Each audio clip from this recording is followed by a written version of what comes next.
जब ऐसे बच्चे आते हैं तो अच्छा लगता है ना कि ऐसे तुम्हें मोटिवेशन मिलता है कि एक दिन हम भी यहाँ खड़े होंगे।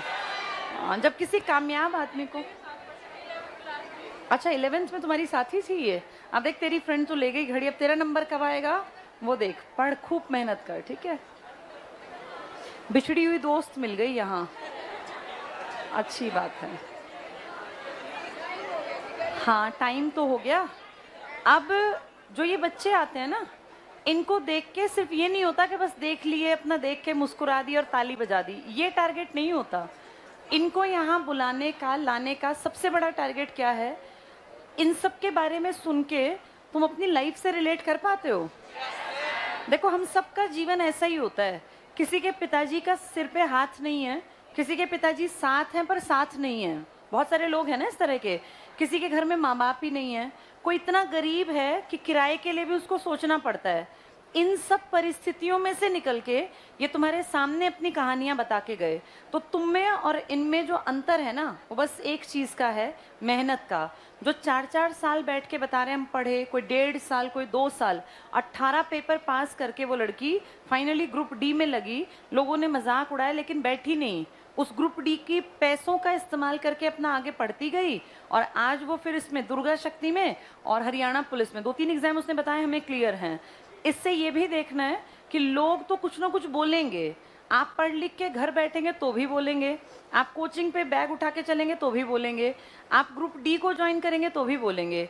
आपको लोग बोलते हैं इससे फर्क नहीं पड़ना चाहिए, फर्क पड़ना चाहिए इससे कि मेरे जीवन में आज से 5 साल बाद क्या होगा, क्योंकि ये सब चीज़ें आनी जानी है।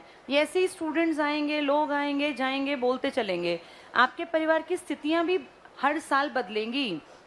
कभी पेरेंट्स सपोर्टिव दिखते हैं, कभी पेरेंट्स एंटी हो जाते हैं। वो अपनी जगह ठीक होते हैं क्योंकि बाहर से पता नहीं कितनी बातें सुन के आते हैं।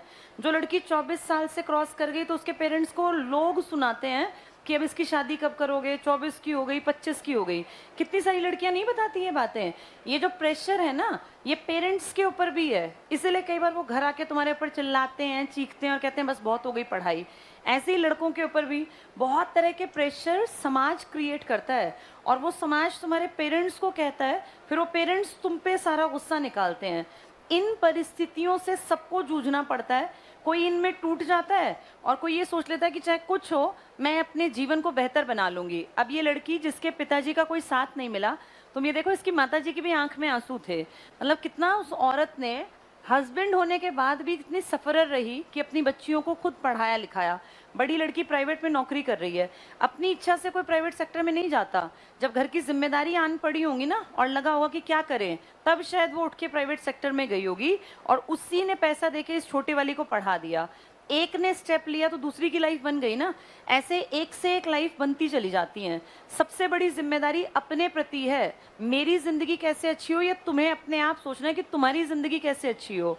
इसके लिए खूब पढ़ना होता है। कोई कुछ कहता रहे, चाहे पिताजी हैं, चाहे माँ है, चाहे दादा है, दादी हैं, भाई बंधु पड़ोसी रिश्तेदार, अपने मन में एक चीज ठान लो, बस 2022 चल रहा है, इसके बाद 2023 तुम सब जानते हो इलेक्शन का दौर आ गया। अब देखते देखते इलेक्शन 2024 आने वाला है। इलेक्शन की तैयारी 1-1.5 साल पहले से जम के स्टार्ट हो जाती है, पता है ना ये, क्योंकि उसके बाद तो फिर आगे आचार संहिता लग जाएगी। 2022 के ये 6 महीने और 2023 पूरा, इतनी नौकरियां आएंगी कि जिसकी कोई गिनती नहीं है। कभी किसी डिपार्टमेंट में, कभी किसी में। सरकार जानबूझ के ऐसा करेगी क्योंकि सरकार को पता है कि 1-1.5 साल जब लोगों के घरों में नौकरी जाएंगी जाएंगी जाएंगी तो वो सरकार के प्रति पॉजिटिव हो जाएंगे। इस दौर में देखना देश में कोई बड़ी गड़बड़ नहीं होगी, सब कुछ ठीक ठीक चलेगा क्योंकि सरकार की इमेज अच्छी बना के रखनी है और धड़ल्ले से नौकरियां निकलेंगी। अभी पीएम का बयान तुमने पढ़ा था ना, वो 10 लाख वैकेंसी जो केंद्रीय विद्यालय में है, कहीं डिपार्टमेंटल, किसी भी डिपार्टमेंट में, टीचिंग में, नॉन टीचिंग में या किसी भी राज्य सरकार में, ये पूरी भरनी है 2023 तक, क्योंकि 24 का इलेक्शन टारगेट है। 23 तक अगर 10 लाख लोगों को नौकरी मिल जाती है, एक परिवार में 4 से 5 सदस्य होते हैं, कितने लाख लोग पॉजिटिव हो गए। और उतने लाख लोगों को देख के कितनों के सपने में आ गया ये कि भाई हाँ, हम भी नौकरी लग सकते हैं। जिनका बेटा बेटी आज 10वीं में है, जब वो इनको देखेंगे जो लग गए तो उनके मन में आएगा ना कि 2-4 साल बाद हमारे बच्चे भी लग जाएंगे। जैसे जिस तरफ युवा शक्ति चलती है ना, उस तरफ सच में देश चलता है। और युवा शक्ति को सबसे बड़ी जरूरत है कि मुझे क्या मिल जाए, गवर्नमेंट जॉब। ये सरकार का एक पैंतरा है और अच्छी बात है। मैं तो ये कहती हूँ सरकार अगर अपने पैंतरे चल के भी नौकरी दे दे तो तुम्हारे जीवन पे तो अच्छा ही प्रभाव पड़ेगा। 10 लाख नौकरी आती है और तुम तैयारी करके बैठे हो, तो तुम्हें और क्या चाहिए? हमें तो एक एक नौकरी तो चाहिए। तो पॉजिटिव रहो, खूब पढ़ो। 2022 और 23 में ये मान लो अब जितने लोग यहाँ बैठे हैं ना, जितने मुझे सुन रहे हैं, अगर तुम 2023 तक अपनी चांस को, बढ़िया गोल्डन अपॉर्चुनिटी को इस्तेमाल नहीं कर पाए तो फिर ये लड़ाई कई साल और लंबी चलेगी, फिर तुम्हें दिक्कत आएगी। क्योंकि 2024 के इलेक्शन के बाद हो सकता है 24 में वैकेंसी ही ना निकालें। भाई वो जीत गए, क्यों वैकेंसी निकालें? हो सकता है वो 25 में भी कोई काम ना करें और 26 में काम कहते कहते शुरू करें, जिसका रिजल्ट वो 28-29 में दिखाएं। तो इसीलिए अपने आप को इस बार मजबूत बना लो। ये 1.5 साल तुम्हारे हाथ में है, 6 महीने 22 के और अगला पूरा साल, इनमें जी तोड़ मेहनत कर लो। इसके बाद फिर दिक्कत आ जाएगी 3-4 साल के लिए। 3-4 साल फिर अगले इलेक्शन से 1.5-2 साल पहले सरकार बड़ी भर्ती करेगी, उससे पहले बड़ी भर्ती नहीं करेगी। तो अब ये 1-1.5 साल में कड़ी मेहनत करके और जितनी कोशिश कर सकते हो, मैथ्स है, रीजनिंग है, इंग्लिश है, हिंदी है, भाई हिस्ट्री है, पॉलिटिकल है, बायोलॉजी है, फिजिक्स है, ये सब पढ़ लिया करो। अपनी किताबों को इतनी इतनी बार पढ़ लो कि तुम्हें ये याद हो जाए कि इस पेज पे ये वाला पॉइंट यहाँ लिखा है। जब इतना याद हो जाएगा ना, तब सिलेक्शन का सपना देखना। ये 6 महीने पढ़ के लगने वाले तो इक्के दुक्के आते हैं। ज्यादातर देखो स्ट्रगल की कहानी सुनाते हैं कि हम 4 साल से पढ़ रहे थे, 3 साल से पढ़ रहे थे, 2 साल से पढ़ रहे थे, कितने एग्जाम फेल हुए, तब जाके फाइनल में 18, कोई 13 पेपर, कोई 5 पेपर पास करके तब ये लोग यहाँ तक पहुंचे। तो अपनी लड़ाई के लिए तुम्हें खुद खड़े होना पड़ेगा। सबसे ज्यादा ताकतवर हथियार ये पढ़ाई है जो तुम्हारी लाइफ बदलेगी। और अच्छी बात है, हर बार ये सोचा करो, यहाँ जो बच्चे आते हैं ना, इनको देख के ये फील किया करो कि एक दिन हम भी यहाँ जाके खड़े होंगे और अपने माँ बाप का हम भी ऐसे नाम ऊंचा करेंगे।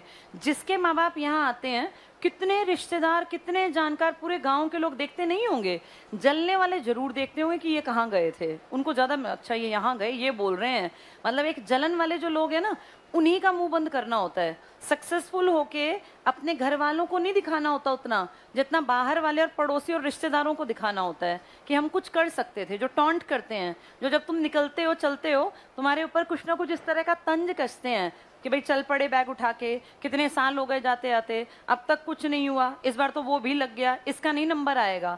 ये सब बातें पचानी होती हैं और टाइम आने पे इनका जवाब देना होता है जब सिलेक्शन हो जाए। तो ये सब चीजें अब रोज सोचा करो और मोटिवेशन खुद से फील किया करो कि मुझे आगे बढ़ना है। लाइफ बहुत जल्दी भाग जाएगी।